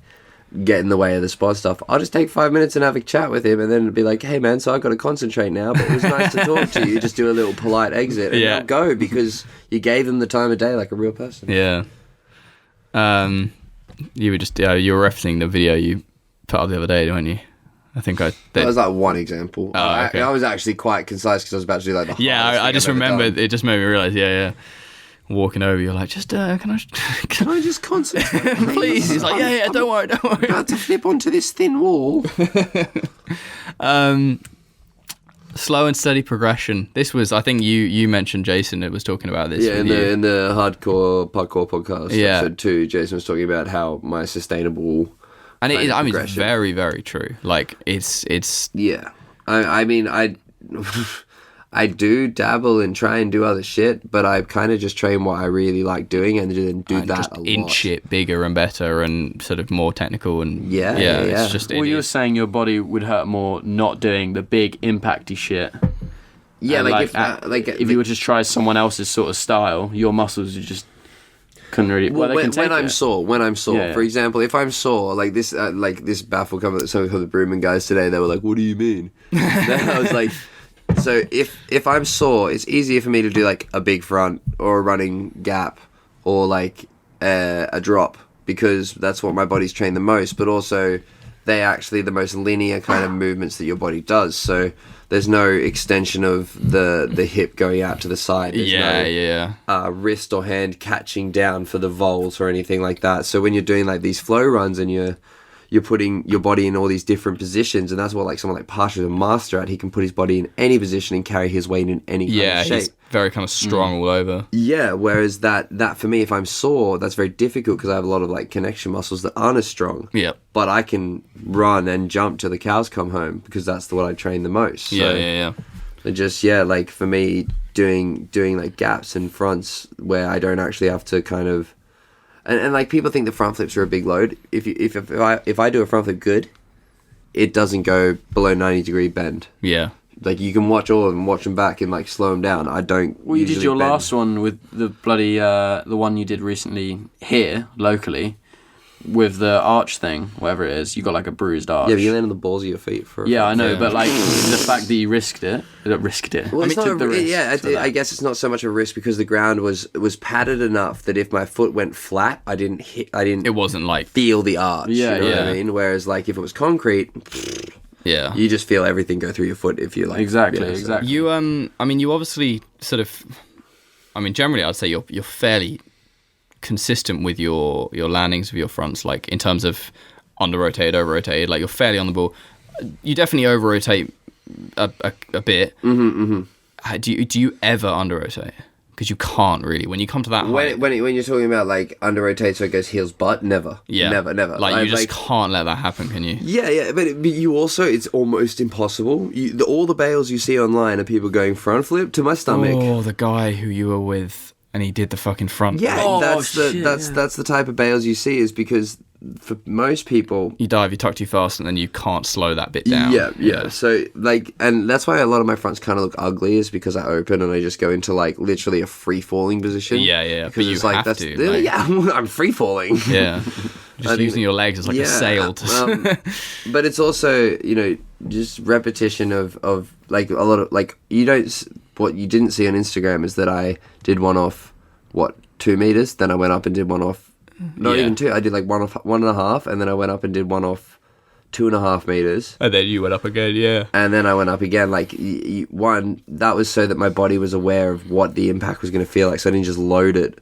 But 2, it's like one of those things where you mentally prepare yourself for these heights that you're going to take. So I looked when I was standing on the second rock. I looked to my right at the other rock, and I was like, okay, this is like half the height. So you and kind so of- if I can do this with a certain level of ease, then I can definitely smash the other one. It's just Yeah. going to be a bit scary. Yeah. And if you remember as well, I did the first one, and as I rolled out, I was like, oh my god, it was so easy. But the thing I really liked is like for a minute before that, you're kind of stamping your heels, getting some blood moving, and you're like, okay, out, tuck, rotate, open, yep, land, roll. And you're like, cool, this is what I do, this is good. And like there was a little level of like kind of, I was like, oh, Dom's actually kind of psyching himself up a little bit. And then you do it, and it was like you were just like laughing before you'd hit the fucking ground. You're like, this is so easy. yeah, because I forget, like when You forgot you were like, oh, I can do this. yeah, exactly right. Like, and like when you're worried about like, because sometimes you can check the ground all you want, and then you hit the ground, and it was just so much harder than you expected. Yeah. And this was one of those ones where the grass was more forgiving than I expected. Yeah. So You just went right up and did it again. I did it with like absolute like intent on the form on the first one. I was like, oh, that was actually what like not underwhelming, but wow, that was actually like easy. So Yeah, then I yeah. went and did it again. Yeah. The thing that I always kind of, and this is, I mean, I used to, back when I was much more agile, I loved a big front flip. Like, I'd go to the steps, the beach where Travis did the congregate. Well, just And I'd front flip off the top of that, like, not the railing, but the top of the steps. Yeah, Dive, big yeah, dive yeah. front. And that was when the sand was lower. And this is, I mean, I was kind of your age or something. I used to love it. But I would always have to jump it first, just to get my, like, the feeling of the air. And not the air, the feeling of how long it takes me to hit the ground. And once I jumped it once, I then knew, like, the timing. Whereas you don't need to do that, do you? Well, you know, Well, I do it with some. Because when you did the Leon one, I remember in the WhatsApp. what are you gonna do? Running jump 25 stairs? Shut up. Well, I don't know. In my head, I was like, well, would you not want to just I don't know. I didn't do can't, any prep. I can't comprehend Jaws it. took the drop next to it. Yeah, I didn't the do wall. any Yeah. because I was worried about security, so I just did some like Websters across. I literally did Webster to flat, like step up Webster to Yeah. the flat ground with a bit of distance, and was like, yeah, that'll do. Fucking. But okay, because I've done more front flips than I have drops. Like Yeah. I can say for a certainty that I've like at that height that we're talking about, like you can just gauge 3.5 meters plus. One, I've done more front flips, but two, yeah, now I can gauge it. And I think a front flip is actually better for your body because of the slight rotation It point sets that you you up have for the coming in. roll. So yeah, Yeah. because you can afford to leave your chest back, but the momentum of it is already coming forwards. As you hit the ground, it just folds naturally. into that position. Yeah. Yeah, that Leon thing was crazy because I fucking ever since Jaws did that, Yeah, I know. it was on my list of like I want to get some. And it was initially I was thinking Pedro could running jump it, and then when You did not say anything about a front flip though. That's the mad thing. I did not think about when that. Dom started getting like big with the fronts, I was like, oh, maybe Dom would do it. Yeah, but I didn't think of you as a distance type of front flip for a while. Do you know a type of guy? I can only do distance if it's down, but I can fucking send it. Yeah, I couldn't further than running. Yeah, I can. Well, I would more comfortably do like I would rather do a 25-foot front flip down than a running jump down for sure. Yeah. But yeah, I remember looking it up on Google Maps. I found the place, and I was like, cool, I'm gonna go there one day. I was like, it's gonna be fucking like I want that shot kind of thing. And I remember talking to you about it when we were in Amsterdam. It was like this time last year. And then I saw you on the train with Jason. I was like, that fucking bastard. It was kind of like, a similar he's gonna thing do with it. Jason. He was like, yeah, have you seen it? Like we looked at the jump. I was like, he's like, do you think you could front flip that? And I was Yeah. like, yeah. I always like. I really want. want to. I just love to go there and just stand there and be like, fuck. Like, It's so big. yeah. It's crazy. So big. Like so big. Did that? I mean, that popped you off. Like, obviously, George shared it like a low. I mean, it got some 100K, I would say, from that jump. in followers. So In followers, Yeah. like pretty much. Like directly, it says on my Instagram like 22K or something like that. But like it was 100K with all the follows and shares and all that That's shit. sick. And you got some high, you And got I some also- respect from skaters and. Well, that hopefully. for me, that was one of the things. Is like when Jaws did that, and then I started thinking about it. I was like, well, this, because we're always looking for that kind of extra.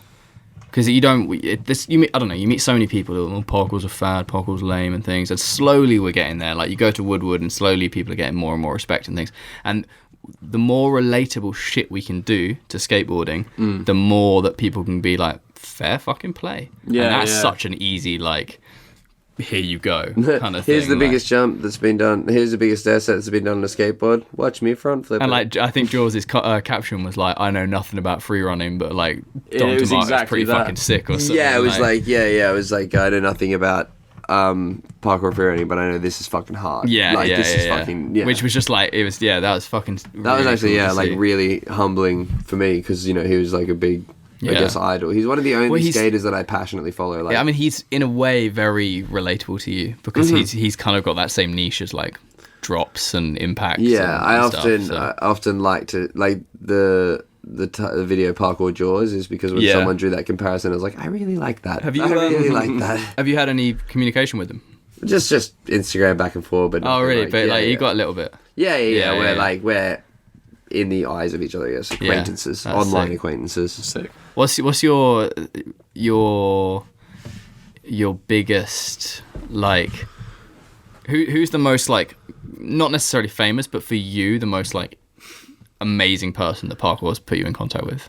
Oh well, Like a DM or something like no. that. So like- Chris Hemsworth follows me on Instagram. Does he? Yes, and he's Oh, been following me since shit. like 100K. Oh really? Yeah, that was like it's like one day someone followed me and they were like, you know, Chris Hemsworth follows you. I was like, no, and then we like checked, and he only follows like 180 people when he sick. follows me, and I was like, that's really cool because he's like, Thor. Yeah, and you get it kind of. But the and fact you're a that- massive fucking nerd, right? Yeah, I'm a So- huge Marvel nerd. Yeah, yeah. And I've been like biting at the bit to see Endgame for the last week, and then my girlfriend arrives tomorrow night, and we're gonna see it straight away the next day. Sick. Ah! She's gonna be jet lag full of I'll be like, darling, it doesn't matter. It's 3 hours. Yeah, yeah. We're staying up. That's fucking sick. So that's but you've any contact with him or just to follow? No, just to follow. David Spade as well commented on one of my things. I remember that one. Yeah. And like, so for me actually, my favorite. We should do Music Minute. We should. Yes. Okay, but just after this will lead into it. So my favorite rapper, My Stiggy. He's like a UK rapper that's been around for fucking ages. I love how you know more about fucking UK shit than me.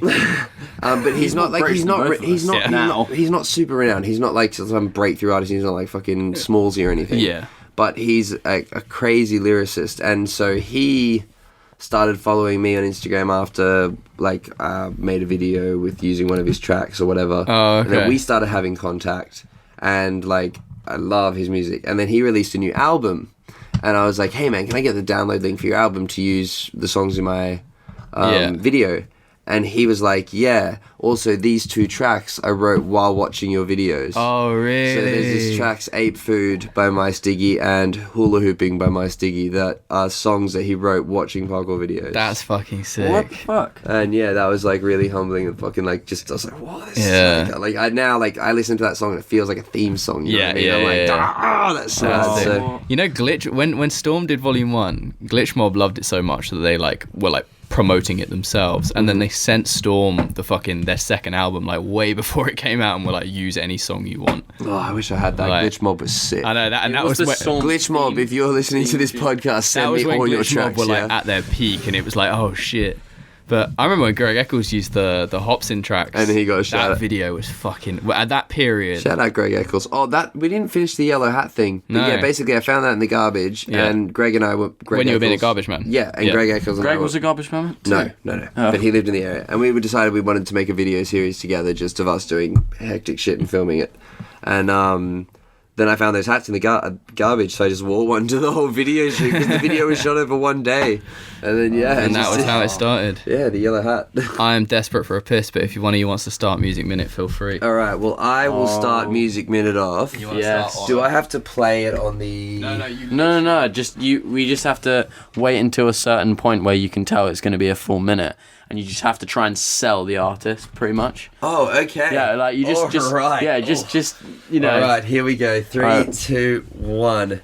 My music artist for Music Minute is Master Marks, and he is not only my best friend, which makes it sound really biased, but he's actually a rapper that I've been watching formulate for the 9 years of friendship that I've known him, and he's been doing it for 15 years. He's a lyricist, mainly. That is his craft. He does rhyme patterns, lyrical techniques, and really difficult similes and metaphors in his complex raps. And rapping to me is one of those things that has lost its kind of art form over the past couple of years with like mumble rap and that sort of thing. And Marx has always stayed true to the craft and the artistry behind the kind of poetic techniques that go into rap. And I highly recommend that you guys go and check out his album on Spotify. It's called 15 Years of Fucking Around, but you can find it at Master Marks. Super easy, and yeah, like he's super passionate. He's really trying to get his brand out there now, so his support would mean the world to me and to you. What? That was so well done. Very good. He did a very good job. Oh, I love my boy. It gets harder and harder each time we do Music I'm Minute. quite confident on this one, actually. Are you? Yeah, but Alright. you can hit it next. Do you want to hit it? Okay. I know who I've been listening to recently, but I had no fuck all about them, but I'm going to give them a shout anyway. Alright, you got 8 seconds. I've got like the perfect timing for it. 5, 4, Music 3, Minute with 2, Hugh and Ryan. 1. Alright, so recently I've been listening to a band called Lemon Jelly. It sounds really weird, no. But basically it's like kind of a mixture of drum and bass, a mixture of ambient music, and also just some weird fucking noises. In the car? In the car? you Noises played in it the car? No. Haven't played it. I haven't played it to you. But basically, it just takes me on I like albums that take me on a journey. So like it starts with a guy called the Ramblin' Man, and it explains his travels and why he likes to get out of the house every day and go to just it's really, really weird. But no, I don't know anything about the band at all. I just know that I like the sound of it. And if you like experimental music, not everything is really technical and difficult to play, but You got more time? it's simple. I don't have anything else to say. All I want to say is I love simple music. I don't like... Good recommendation. Lemon jelly. Yeah, lemon jelly. Lemon jelly. Yeah, go and check it out. I mean, that's the real point of this, right? Is that you guys go and listen to that shit. It's Yeah, actually of course. sick. The amount of comments you get of people who are like, "Fuck, I love this band." Like, Yeah. it's weird because you and me talk about so much heavy music, and Yeah. then you're so diverse on the other end of the spectrum. I'm not doing a heavy band this week though, so Really? Ooh, Yeah. change up. I'm gonna. Alright, I'll hit it in 5, 4, 3. Music Minute with Giles Campbell Longley. So I'm going to talk about a guy called Jack Garrett, who was kind of really big a few years ago, and I swear he was getting a lot of radio play. And he's a solo artist, but he plays fucking every instrument under the sun: synthesizers, guitars, bass, vocals. Uses some loop pedal stuff, and he's one of those guys who builds a song up from like you have to look it up live, like YouTube videos. Jack Garrett. And yeah, he was sort of really popping off, and he's just disappeared for the last couple of years. But I think he's working on a new album.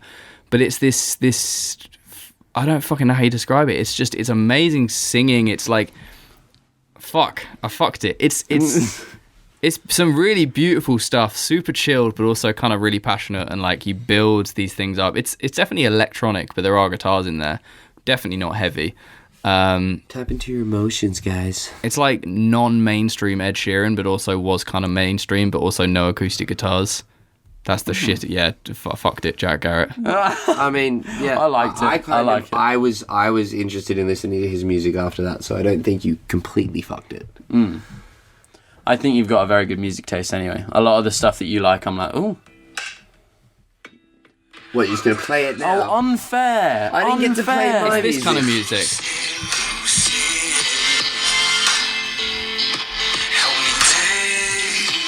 But he builds it up. Sorry, that was cheating. But Yeah, that was that's not cheating. how it works. You I gotta just go don't know how you listen to it describe that. yourself. It's kind Yeah, of poppy, I I guess. Yeah, But it's fine. Describing music's hard unless it's like, this is rap and this is metal. yeah, Actually, well, weird. Yeah. this is acoustic. Genre. Yeah, no, it's not hard, but we're just shit at it. I mean, we're not musicians. We are parkour and freerunning athletes and old man. Thank you. No worries. You're only 2 years I like younger than being me. an old Well, but 2.5. It's just sheer. Two and a Like, half. look at the age difference. in 25 maturity. years And you younger look than you far guys. older than me, I which know, is great. it's so bad. I look like I'm 40 already. I still get ID'd. I never got ID'd. What's Shut an up. ID? I gotta pee. You got to pee. I feel like ID. are we going to aim for 2 hours or are we going to wrap this up soonish? We got 20 minutes. 5 more minutes. Oh, okay. 5 I'm more minutes. sweating. Fair enough. I'm wearing a sample that we're not going to show yet.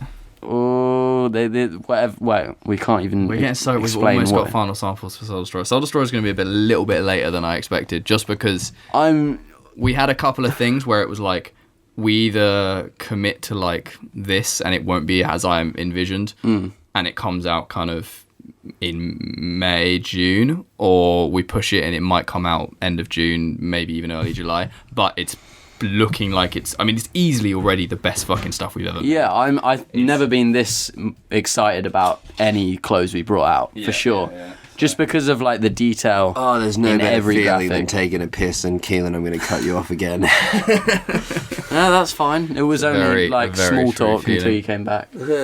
Now, Small big talk. talk. Is God dead?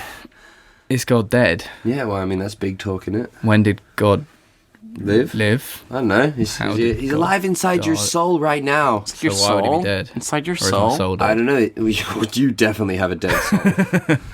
Black. Listen, Dom. What's your Black thoughts heart. on the future? What do you want to do? I in life? want me. What do I want? Oh, I just, You want- I you want want world you. peace. Oh I wait, want no, world hold up. Okay, so Dom has recently got. How long have you been with your girlfriend? peace.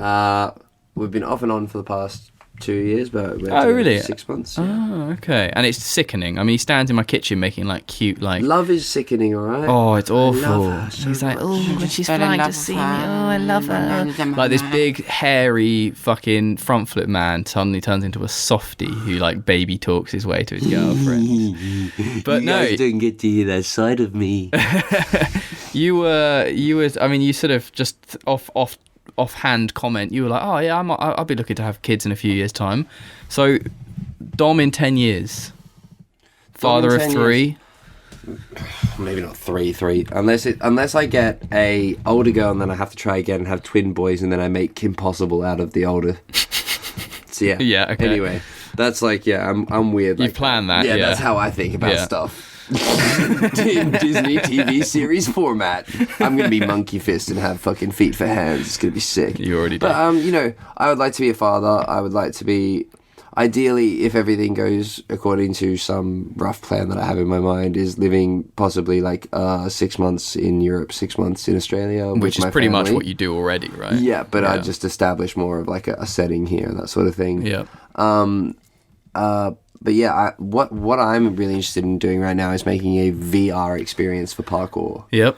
So I would like to make like, and if anyone listening out there is doing VR, I think I said this on the Hardcore Parkour podcast as well, but like just hit me up about Please. VR stuff, because I've already got a meeting with someone set up back home about the creation process, but I really want, you know, to involve as many people in the community and really make this like a parkour So that people can live experience. like the kind of, oh my god, I'm running across a roof doing front flips. Yeah, Like, Like a video or like a game? So the thing is with the VR, I don't think it's quite at the level where you could make like a sandbox VR game where you can just run Yeah, around and do yeah, parkour. yeah. So you kind of give, like in my mind, a linear experience where they could kind of simulate the running with Yeah. their hands and the jumping. I haven't looked too far into the thing. I saw a fucking video today of 2 people playing VR football, and it was like non-laggy, graphics look good, and there was a goalkeeper and a Yeah, it's all happening and right it's now. like, and I it's just love popping off. because for me that would mean that people want, and I would love to make it in a format where you have to do the training first and that sort of thing, so people kind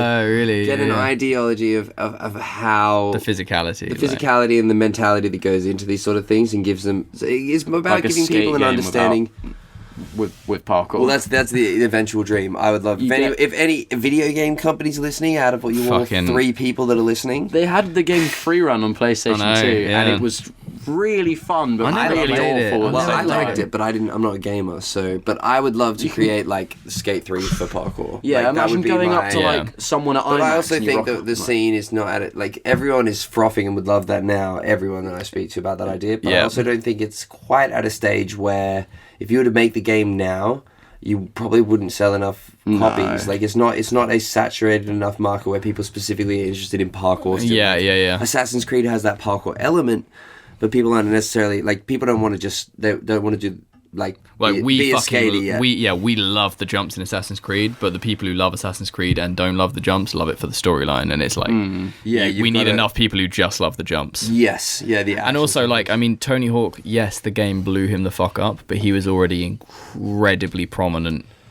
Well, I mean, that's the thing is, Pre-game. I'm not even looking at it as like a career move. 'Cause No, I wanna but be the I- one what- to make what the I game, mean- but What I mean is that he, like, the general public were already fairly aware of named skaters yes, pre-game. yes. Yeah, and I would often like to think of parkour as like a 20-year lag on skating with its own. Yeah, like there's in Mix. some ways there's stuff that like I feel like we've had a much faster acceleration thanks to the internet. Yeah, Yeah, But think it of is competitions. Yeah, but it's just getting those names out there. So like your average person on the street is like, oh yeah, Dom Tomato, like I'm gonna get the fucking Dom Tomato free run game or whatever. Like yeah, that would be a dream and a half. But obviously, right now, my current short-term goals are just trying to push my social media to a point where it's a more sizable marketing tool, so that I can use that for business purposes and not have to worry and continue to live off parkour and free running professionally. Yep.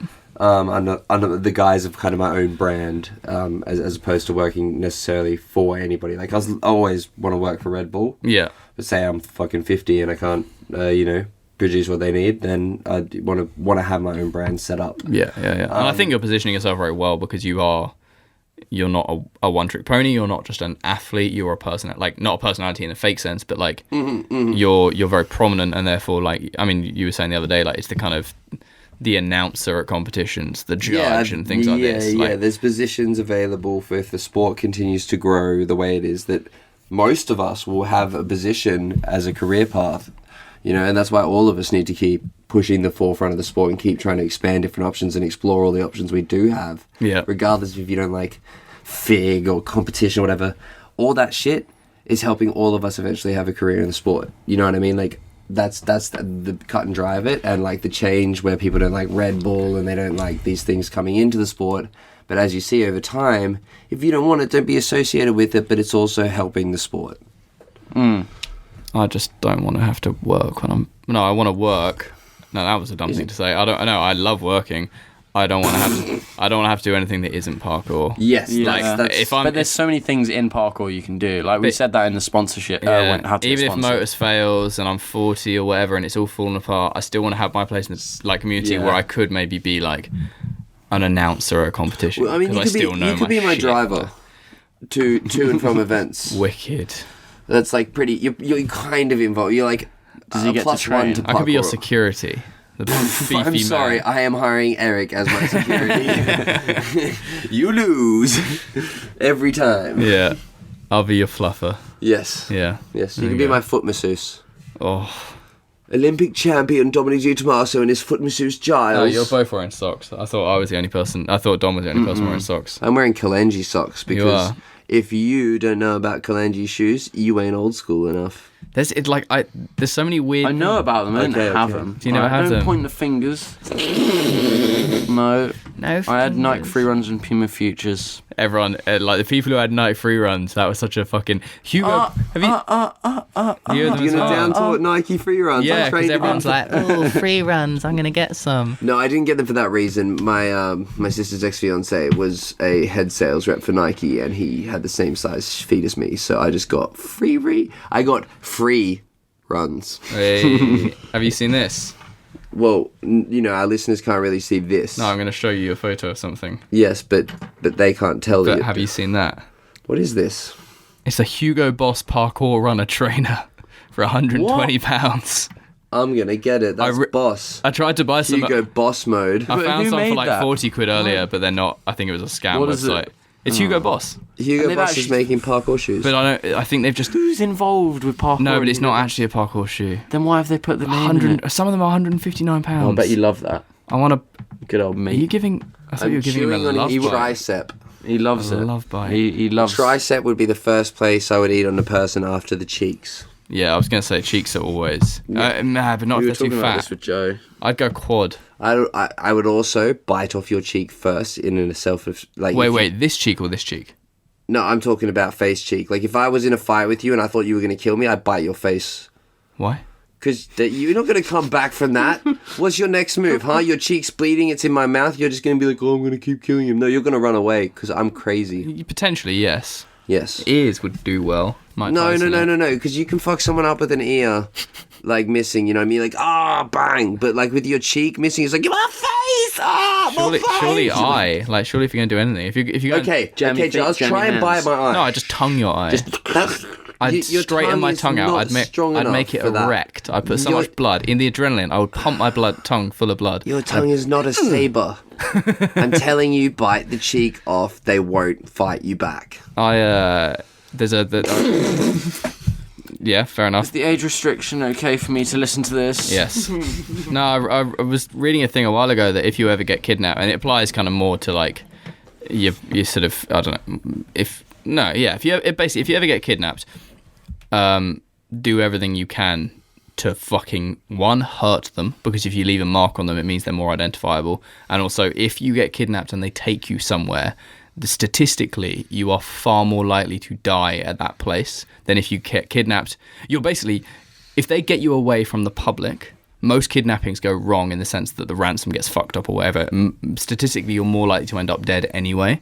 So you may as well do whatever you can in the kidnapping scenario to get away. Even if you end up getting shot and killed, you're actually less likely to have that happen to you than you are to get, if you go away peacefully, you're more likely to die. Well, also they won't be found, will they? If you're going to make a Yeah, fucking so it's broadcast, basically, if then- you're getting kidnapped and there might be someone around, you go, fuck, you do whatever you can to kill them. Whatever you This can. week on Motus Prodcast, how to survive a kidnapping with Well, Charles you know, and Keelan. my mum went to, where did she go? Myanmar. To a kidnapping? over Christmas. My mum went to a kidnapping. No, she went away for like 3 weeks. Village.